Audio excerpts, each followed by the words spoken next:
For years, most crayfish were exported to China until a sudden trade halt in 2020 left Australia with a crayfish surplus and rivers at risk of overcrowding. With river ecosystems in danger, scientists and conservationists came up with a wild plan. Move 1 million crayfish from rivers to farmlands. The idea was bold. Relocate these aquatic animals to agricultural fields, hoping to help both the rivers and the crayfish. It was a massive gamble with no guarantee of success.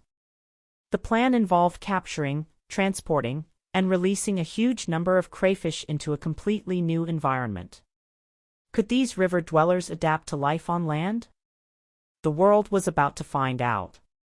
This is the story of Australia's crayfish gamble, a real-life experiment with stakes as high as the outback sky. The crayfish relocation began with an economic shock. China suddenly stopped importing Australian rock lobsters, devastating a $500 million industry. With nowhere to sell their catch, fishers faced financial ruin and rivers became overcrowded with crayfish.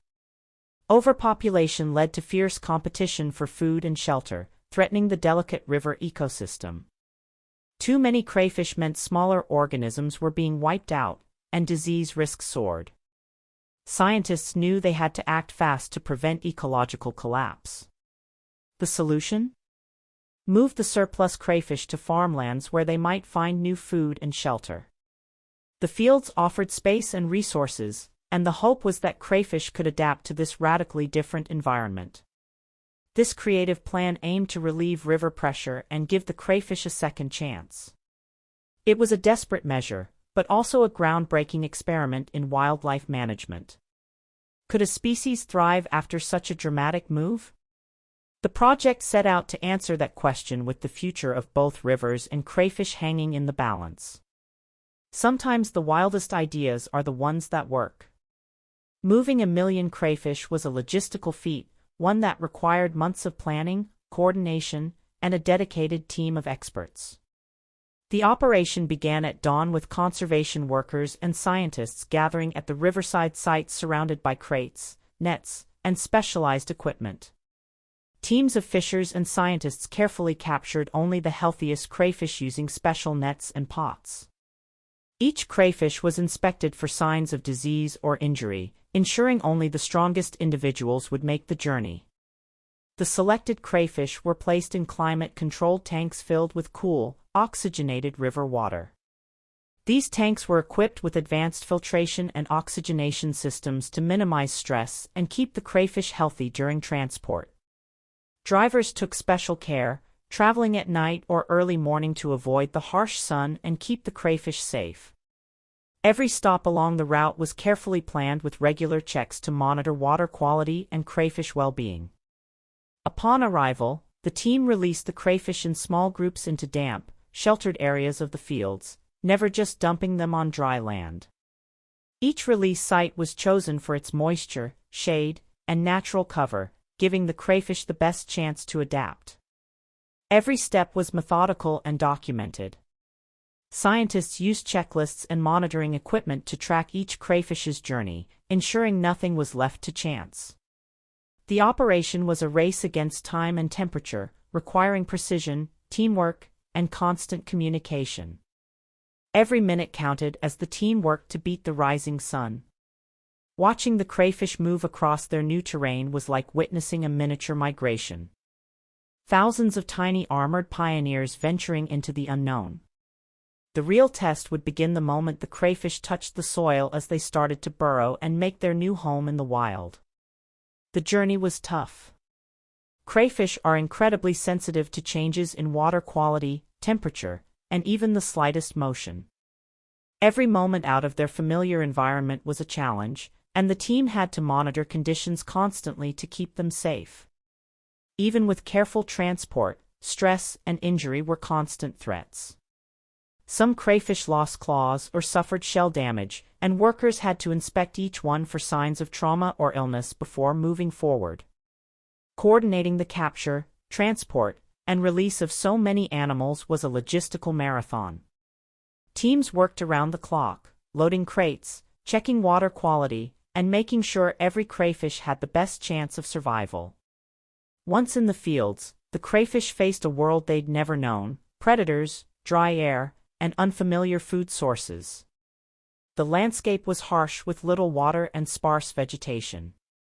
Birds, foxes, and snakes saw them as easy prey, and dehydration was a real danger. The sun was relentless, and the crayfish had to avoid drying out while staying hidden from predators. The crayfish had to quickly find shelter and figure out what to eat: roots, insects, or something else entirely. Every day brought new challenges as they explored their surroundings. Scientists watched closely, taking notes and discussing every behavior. They were asking the crayfish to rewrite their survival guide on the fly, adapting to a world that was nothing like their old home. The first weeks were critical. Only the most adaptable would make it. Some crayfish quickly learned to burrow or hide, while others struggled to cope with the new conditions. Would they find a way to survive, or would the experiment end in failure? Researchers monitored survival rates, hoping to see signs of adaptation and resilience. The fields became a living laboratory, testing the limits of adaptation. Every corner of the landscape offered a new test for the relocated crayfish. Every day was a fight for survival in this new world. The experiment pushed both crayfish and scientists to their limits, revealing just how tough and vulnerable these tiny creatures could be. As night fell, the crayfish continued their search for food and shelter, guided by instinct and the hope of a new beginning in the Australian wild. 1 year later, scientists returned to the fields, and what they found was astonishing. The crayfish had not only survived, but thrived, proving far more adaptable than anyone expected. Healthy crayfish were everywhere, having established a new population in the fields. Even more surprising, the crayfish had transformed the land itself. Their burrows aerated the soil and improved water retention, making the fields more fertile. Farmers noticed healthier crops and less compacted soil, a completely unexpected benefit. The crayfish also adapted their diet, eating weeds and agricultural pests like slugs and snails. This natural pest control reduced the need for chemical pesticides, helping both farmers and the environment. The biggest surprise: the crayfish began to reproduce, with scientists finding eggs and juveniles in the soil. The fields now supported a self-sustaining crayfish population. What started as a desperate experiment became a model for creative conservation. The crayfish had become ecosystem engineers, reshaping their new home. Their success opened new possibilities for managing wildlife in crisis. Sometimes nature's resilience is the greatest surprise of all. The impact of the crayfish move was felt in both rivers and fields. In the rivers, removing the surplus crayfish restored balance.